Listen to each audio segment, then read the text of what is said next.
नैना जब बाथरूम जाने के लिए बेड से उठी तो रुद्राक्ष ने उसे नहीं रोका और ना ही उसकी मदद की। वो बस उसे बाथरूम में जाते हुए देख रहा था। लेकिन जब नैना के वॉशरूम में जाने के बाद उसे बाथरूम में किसी चीज़ के गिरने की बहुत तेज़ से आवाज़ आई तो वो जल्दी से उठकर अपनी जगह से और तेज कदमों से वॉशरूम की तरफ भागा। वॉशरूम के अंदर जाकर उसने देखा कि नैना खुद पर टॉवल लपेटे हुए नीचे ज़मीन पर गिरी हुई है। शायद उसे चक्कर आ गए थे। रुद्राक्ष ने जल्दी से उसे अपनी गोद में उठाया और उसे लेकर बाहर बेड पर आया। उसने 2-3 बार नैना का चेहरा थपथपाया, लेकिन नैना ने अपनी आंखें नहीं खोली। तो उसने डॉक्टर को कॉल किया। कुछ ही देर में डॉक्टर आने वाले थे तो उसने सबसे पहले अपने और नैना के कपड़े चेंज किए। थोड़ी देर बाद डॉक्टर आए और उन्होंने नैना का चेकअप करना शुरू किया। नैना को देखते हुए उनके चेहरे पर बहुत ही ज़्यादा सीरियस एक्सप्रेशन थे।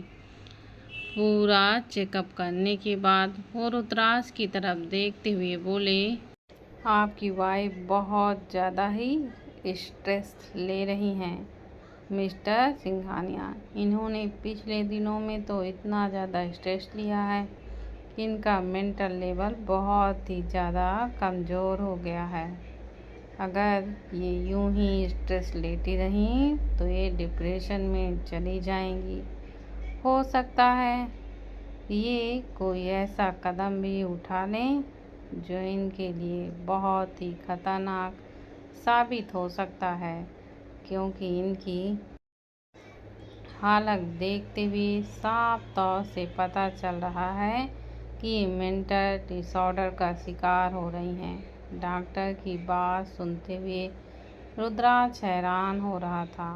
उसकी नज़रें लगातार नैना पर बनी हुई थी। डॉक्टर ने फिलहाल के लिए नैना को इंजेक्शन दिए और रुद्राक्ष को उसका अच्छे से ख्याल रखने का बोलकर वहाँ से चले गए।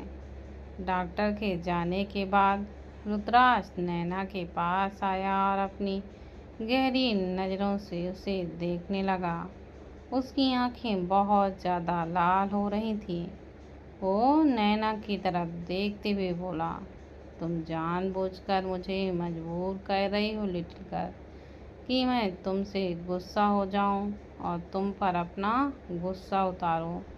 तुम जानती हो तुम्हारे लिए मैं पागल हूँ। तुमसे मैं दीवानों की तरह प्यार करता हूँ, लेकिन फिर भी तुम मेरे प्यार को नहीं समझती। ऐसा मैं क्या करूँ कि तुम्हें यकीन हो कि मैं तुमसे सच में बहुत ही ज़्यादा प्यार करता हूँ। मुझे तुम्हारी फिक्र है और तुम किसी और को नहीं, सिर्फ मुझे अपनी इम्पोर्टेंस दो, क्योंकि तुम्हारा सारा प्यार और सारी इंटेंशन सिर्फ मेरे लिए होनी चाहिए और किसी के लिए नहीं। बोलते हुए उसकी आवाज़ सरल थी और उसका चेहरा बहुत अजीब लग रहा था। उसकी नज़र नैना पर लगातार गहरी होती जा रही थी। डॉक्टर ने रुद्राक्ष को बताया था कि नैना को होश आने में करीब 3 से 4 घंटे लगेंगे। रुद्राक्ष उस पर से हटा और फिर बालकनी की तरफ जाकर सिगरेट को पीने लगा। कुछ देर बाद वो वापस आया और फिर नैना की बगल में ही लेट गया। कब शाम से रात हुई और रात से सुबह, उन दोनों को ही पता नहीं चला। सुबह नैना की आंखें खुली और आँख खुलते ही उसके सामने रुद्राक्ष का चेहरा था, जिसकी आंखें बंद थीं। शायद रुद्राक्ष कुछ देर पहले ही सोया था। उसे देखते हुए नैना की आंखें एक बार से फिर से नम हो गईं और उसे कल जो कुछ हुआ वो सब याद आने लगा। उसकी आंखों से आंसू और भी ज़्यादा तेज हो गए। लेकिन फिर कुछ सोचते हुए वो अपनी जगह से उठी और क्लोरोजेट से अपने कपड़े लेकर वॉशरूम में आई। इस वक्त उसके दिमाग में बहुत कुछ ही चल रहा था। कुछ देर बाद वो तैयार हुई और फिर उस रूम से बाहर निकल गई। बाहर आकर वो सीधा गाड़ी में बैठी और फिर फार्म हाउस के गेट में आई। मेन गेट पर गार्ड खड़ा था। नैना ने उसे दरवाज़ा खोलने के लिए कहा, लेकिन गार्ड ने ये कहकर मना कर दिया कि उन्हें इजाज़त नहीं है नैना को यहाँ से अकेले जाने देने की। इसलिए जब तक रुद्राज सर उन्हें ऑर्डर नहीं देते या फिर वो खुद रुद्राज सर के साथ यहाँ से बाहर नहीं जाती, तब तक वो नैना के लिए दरवाज़ा नहीं खोल सकते। नैना ने गुस्से से उस गार्ड की तरफ देखा और गाड़ी से बाहर आई। अगले ही पल उसने उस गार्ड के हाथ में पकड़ी हुई पिस्टल उससे छीन ली और उसी की तरफ निशाना कर दिया। इस वक्त नैना की आंखों में एक जाग जल रही थी। तभी पीछे से आवाज़ आई, लिटिल गर्ल्स। नैना ने पलटकर पीछे की तरफ देखा तो दूसरे दरवाजे पर रुद्राज खड़ा हुआ था, जो हैरानी से उसे ही देख रहा था। रुद्राज उसकी तरफ कदम बढ़ाता उससे ही पहले नैना ने अपने माथे पर गन पॉइंट कर दी। रुद्राज के चेहरे की हवाइयाँ उड़ गईं। नैना रुद्राज की तरफ देखते हुए बोली, इससे कहो दरवाज़ा खोले, वरना मैं खुद को ही शूट कर लूँगी। रुद्राज गुस्से से बोला, तुम कहीं नहीं जाओगी लिटिल गर्ल। मुझे तुम गुस्सा मत दिलाओ। अगर मुझे गुस्सा आ गया तो तुम जानती हो क्या होगा। नैना हल्का सा मुस्कुराई और बोली, मैं बहुत अच्छी तरह से जानता हूँ मिस्टर रुद्राज, क्या होगा।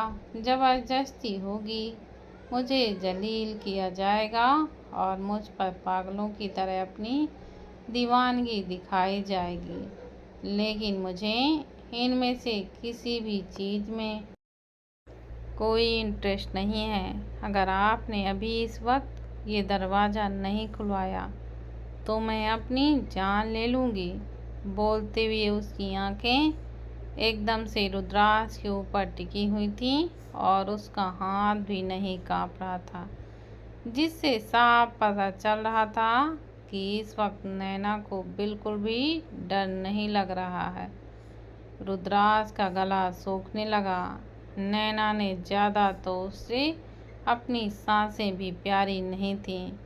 वो नैना के लिए इस कदर पागल था कि उसके लिए वह कुछ भी कर सकता था। लेकिन नैना तो अपनी ही जान लेते हुए नहीं देख सकता था।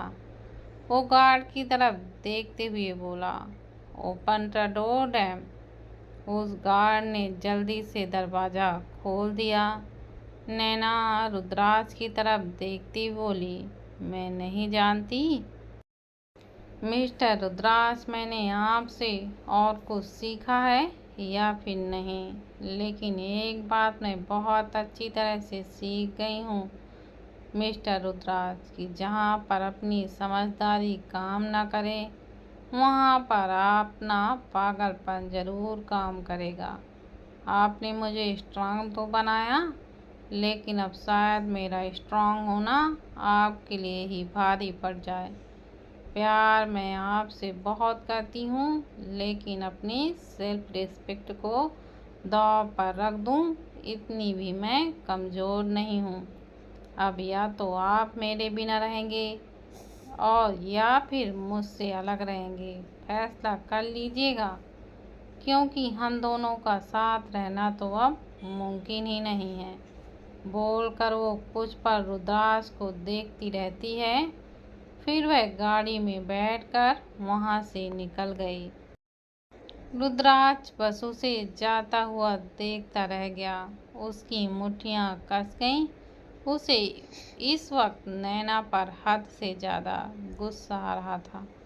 वहीं दूसरी तरफ गाड़ी ड्राइव करते हुए नैना की आंखों में आंसू थे।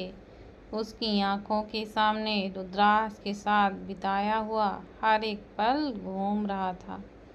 उसका रुद्राक्ष के लिए तड़पना, उसे याद करना, उसके प्यार को महसूस करना, रुद्राक्ष का दीवानों की तरह उस पर प्यार अपना जाहिर करना, उसके लिए पेजेशी होना, हर एक चीज़ उसकी आंखों के सामने घूम रही थी, लेकिन साथ ही साथ घूम रहा था रुद्राक्ष का हर बार उसे इंसल्ट करना, उसे कमज़ोर करना, उससे ऐसी बातें करना जो नैना कभी भी बर्दाश्त नहीं कर सकती थी।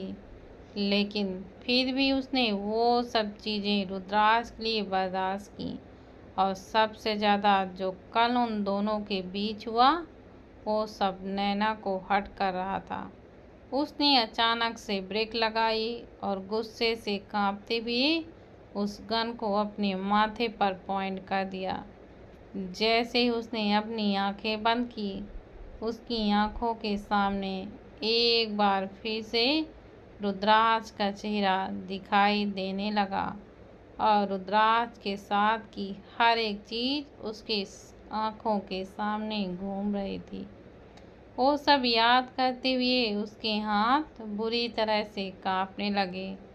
उसने ट्रिगर पर अपना हाथ कस दिया। उसकी आंखों के सामने मीना जी और अभिमान जी का चेहरा घूमने लगा। आंसू जो अभी तक पूरी तरह से ठीक भी नहीं हुआ, वो भी उसे दिखाई देने लगा। उसकी आंखों से आंसू बह गए। वो इस वक्त खुद को बहुत ही ज़्यादा कमज़ोर महसूस कर रही थी। रोते हुए उसने अपनी आंखें खोली और उस गन को गाड़ी में ही नीचे फेंक दिया। अपना हाथ उसने जोर से स्टीयरिंग पर मारा और बोली, खुद से ही नफरत हो रही है मुझे। ना मैं जी सकती हूँ, ना ही मैं मर सकती हूँ, ना मैं मिस्टर रुद्राक्ष के साथ रह सकती हूँ। और उनके बिना तो वैसे ही लगता है कि मैं मर जाऊंगी। पर नहीं, अब उनका प्यार नहीं। अगर उनका प्यार मुझे मेरी सेल्फ रिस्पेक्ट की कीमत पर मिलेगा तो मुझे नहीं चाहिए ऐसा प्यार। मैं रहूंगी उनके बिना। मुझे उनसे प्यार चाहिए, बेइंतहा प्यार चाहिए, लेकिन उनकी आंखों में अपने लिए रिस्पेक्ट भी चाहिए। उनके पागलपन में मैं और नहीं बर्दाश्त कर सकती, बिल्कुल भी बर्दाश्त नहीं कर सकती। बोलते हुए उसने अपनी आंखों से अपने आंसू साफ किए और एक बार फिर से गाड़ी स्टार्ट कर दी। कुछ ही देर में वो शर्मा हाउस के बाहर खड़ी हुई थी। गाड़ी से बाहर निकलकर वो घर के अंदर आई और अंदर आते ही उसकी नज़र मीरा जी पर गई, जो हॉल में ही खड़ी थी। फिलहाल उनकी तबीयत थोड़ी ठीक हो चुकी थी। एक नर्स हमेशा उनके पास ही रहती थी, लेकिन अब मीना जी को नर्स की भी कुछ खास ज़रूरत नहीं है। नैना आकर उनसे मिली। मीना जी भी उससे गले मिली और फिर हैरानी से उसे देखते हुए बोले, तुम्हें तो इस वक्त रुद्राक्ष के साथ होना चाहिए थे ना। रुद्राक्ष का जिक्र सुनकर ही नैना समझ चुकी थी कि उसके जेल से बाहर निकलने की बात और बाकी सब चीज़ मीडिया वालों ने लाइव कर दी होगी। रुद्राक्ष पर से तो मर्डर के चार्ज हट गए होंगे। वो हल्का सा मुस्कुरा कर बोली, मेरा मन आपके साथ वक्त बिताने का था, बस इसलिए यहाँ पर आ गई। उसके बोलने का ही अंदाज बता रहा था कि वो कुछ परेशानी में है। मीना जी ने उसके चेहरे पर अपना हाथ रखा और फिर बोली, कोई परेशानी है क्या? अगले ही पर नैना झट से उनके गले से लगकर रोते हुए बोली, मुझे मिस्टर रुद्राज के साथ नहीं रहना। मैं पागल हो जाऊंगी उनके साथ रहते रहते। प्लीज़ मॉम, कुछ कीजिए, मैं नहीं रह सकती उनके साथ। नैना को रोते हुए देख मीना जी के सामने अपना ही वक्त घूम रहा था। जब वो अभिमान को छोड़ना चाहती थी लेकिन फिर भी वो छोड़ नहीं पा रही थी, तब उसे भी ऐसा लगता था कि ना वो अभिमान के साथ रह सकती है और ना ही अभिमान के बिना। उन्होंने नैना को कसकर अपने सीने से लगा लिया। नैना भी कुछ देर यूं ही रोती रही और फिर संभलने लगी। मीना जी ने उसका सर अपनी गोद में रखा और उसके बालों को सहलाने लगी। कुछ ही देर में नैना सो चुकी थी। आज ना जाने कितने ही दिनों बाद वो इस तरह से सोई थी। करीब 4 घंटे वो यूं ही सोती रही। अचानक से ही उसे ऐसा लगा जैसे कि रुद्राज उसके पास हो। उसे रुद्राज की आवाज़ सुनाई दे रही थी जो उसे लिटिल गर्ल पुकार रहा था। उसने झट से अपनी आंखें खोली तो एकदम से सहम गई। रुद्राज का चेहरा उस पर ही झुका हुआ था और रुद्राज उसके ही सामने खड़ा हुआ था। वो कांपने लगी। वो झट से सोफे पर उठकर बैठी। रुद्राज उसे देखते हुए बोला, क्या हुआ लिटिल गर्ल? मैंने तुम्हारी नींद खराब कर दी क्या? नैना रुद्राज को देखते हुए बोली, आप यहाँ पर क्यों आए हैं? रुद्राज हल्का सा मुस्कुराया और फिर बोला, तुम्हें पता है ना लिटिल गर्ल, मैं तुम्हें खुद से दूर नहीं रहने दे सकता, इसलिए बस तुम्हें अपने साथ ले जाने के लिए आ गया। नैना गुस्से से बोली, लेकिन मैं आपके साथ कहीं भी नहीं जाऊंगी मिस्टर रुद्राज। मैंने कहा ना आपसे, मुझे आपके साथ नहीं रहना और अब आप मेरे साथ ज़बरदस्ती नहीं कर सकते। बोलते हुए वो अपनी जगह से खड़ी हुई और फिर वो वहाँ से जाने लगी।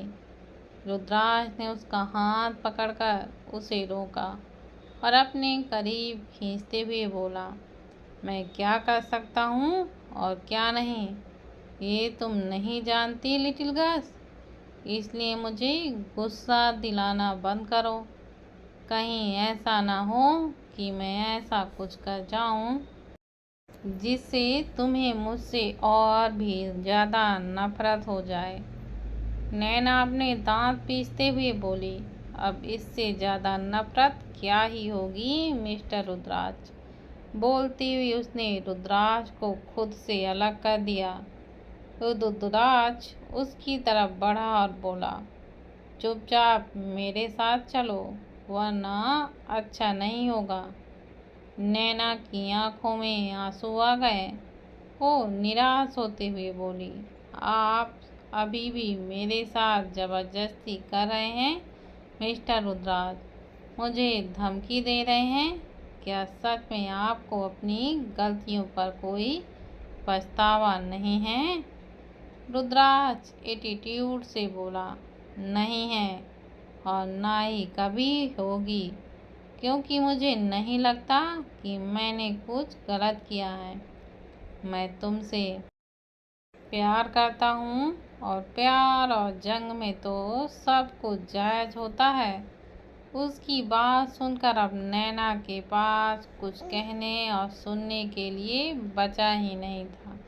वो कुछ सोच ही रही थी, अपने आंसू पोंछते हुए, ये बात आपने बिल्कुल सही कही मिस्टर रुद्राज कि प्यार और जंग में सब कुछ जायज़ है।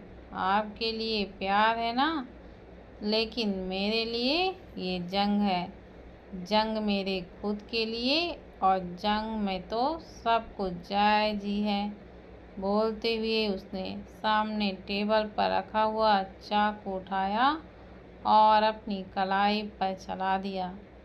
रुद्राज की आंखें बड़ी हो गईं। नैना का हाथ कांपने लगा। उसकी पूरी कलाई खून से भर चुकी थी और खून की बूंदें नीचे जमीन पर टपक रही थीं।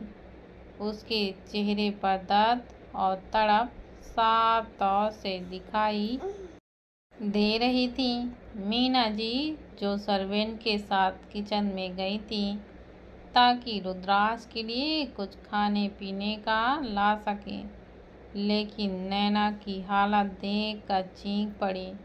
वो जल्दी से नैना के पास आई और उसके हाथ को पकड़ने लगी, लेकिन रुद्राज ने उससे पहले ही उनके कंधे को पकड़ा और गुस्से से बोला, ये तुमने सही नहीं किया लिटिल गर्ल, बिल्कुल सही नहीं किया। तुम खुद को तकलीफ नहीं दे सकती। बोलते हुए वो हद से ज़्यादा गुस्से से कांप रहा था। नैना की आंखों के सामने अंधेरा छाने लगा। देखते ही देखते वो बेहोश हो गई। रुद्राज ने जल्दी से उसे अपनी बाहों में उठाया और उसे लेकर बाहर की तरफ बढ़ गया। मीना जी ने अभिमान जी को कमरे में जाकर उन्हें सब कुछ बताया, क्योंकि अभिमान जी को ज़्यादा से ज़्यादा आराम करना था, इसलिए वो ज़्यादातर कमरे में ही रहते थे। रुद्राज के आने की खबर अभी उनको हुई ही नहीं थी। वो भी जल्दी से बेड पर उठे और मीना जी के साथ ही रुद्राज के पीछे पीछे घर से बाहर निकले। लेकिन तब तक रुद्राज नैना को गाड़ी में लेकर वहाँ से निकल चुका था। नैना रुद्राज के पीछे गाड़ी में थी और अतुल्य गाड़ी ड्राइव कर रहा था। अतुल्य रुद्राज के बॉडीगार्ड के साथ घर के बाहर ही खड़ा था। कुछ ही देर में उनकी गाड़ी सिटी हॉस्पिटल के बाहर पहुंची। नैना को अपनी गोद में लेकर रुद्राज हॉस्पिटल के अंदर आया। अतुल्य ने पहले ही डॉक्टर से सारी बात कर ली थी। नैना के हॉस्पिटल पहुंचते ही उसका ट्रीटमेंट शुरू हो गया। रुद्राज को नैना की फिक्र भी हो रही थी और साथ ही साथ उस पर गुस्सा भी आ रहा था। उसका चेहरा इस वक्त एकदम एक्सप्रेशनलेस था। डॉक्टर नैना का ट्रीटमेंट कर रहे थे, क्योंकि नैना को वक्त से हॉस्पिटल लेकर आ गया था, इसलिए उसकी हालत ज़्यादा क्रिटिकल नहीं हुई थी। उन्होंने जल्दी से उसके स्टिचेस और बैंडेज वगैरह की और रूम से बाहर आए। रुद्राज उनके बाहर आते ही जल्दी से अंदर रूम में गया और वह भी नैना को देखने लगा। अभी नैना बेहोश थी। डॉक्टर ने उसे पेन किलर और बेहोशी के इंजेक्शन दे दिए थे ताकि वह अच्छे से रेस्ट कर सके। उसकी हालत सच में बहुत ही ज़्यादा ख़राब थी। उसके अंदर आने के बाद डॉक्टर ने भी अंदर आए और फिर रुद्राज की तरफ देखते हुए बोली, सॉरी मिस्टर रुद्राज, लेकिन ये सुसाइड केस है, तो हमें पुलिस को इन्फॉर्म करना पड़ेगा। रुद्राज ने गुस्से से डॉक्टर की तरफ देखा। डॉक्टर भी बेचारा डर गया, लेकिन वो अपनी बात को पूरी करते हुए बोला, मैं जानता हूँ आप अपनी वाइफ से बहुत प्यार करते हैं, सुना है आप दोनों के बारे में, लेकिन शायद आप अपनी वाइफ के बारे में ये नहीं जानते कि इस वक्त वो बहुत ही ज़्यादा स्ट्रेस में है। उन्हें देखकर ही पता चल रहा है कि अगर इनका मानसिक संतुलन ठीक नहीं हुआ तो शायद ये पागल भी हो सकती हैं। अगर आप इनका अच्छे से ध्यान नहीं रखेंगे तो कुछ भी हो सकता है। मिस्टर रुद्राज, आप अपनी बीवी को हमेशा हमेशा के लिए खो भी सकते हैं। अभी वो बोल ही रही थी कि रुद्राज तेज कदमों के साथ उसके पास आया और अगले ही पल उस डॉक्टर का गाल रुद्राज की 5 उंगलियों के निशान के साथ लाल हो चुका था। डॉक्टर अपने गाल पर अपना हाथ रखकर चुपचाप वहां से चला गया। रुद्राज वापस नैना के पास आया। वो अपनी शांत नज़रों से नैना को देख रहा था। ना जाने कितनी देर वो यूं ही उसे देखता रहा और फिर एकदम एक्सप्रेशनलेस होकर बोला, मुझसे अलग होना है ना तुम्हें लिटिल गर्ल्स? ओके, हो जाओ मुझसे अलग, लेकिन दूर बिल्कुल भी जाने नहीं दूंगा मैं तुम्हें खुद से। तुम्हारी सांसों पर सिर्फ मेरा हक है और आज तुमने मुझसे मेरा हक छीनने की कोशिश की है। ये तुमने ठीक नहीं किया लिटिल गर्ल, बिल्कुल ठीक नहीं किया। बोलते हुए उसकी आंखें एकदम से लाल हो गईं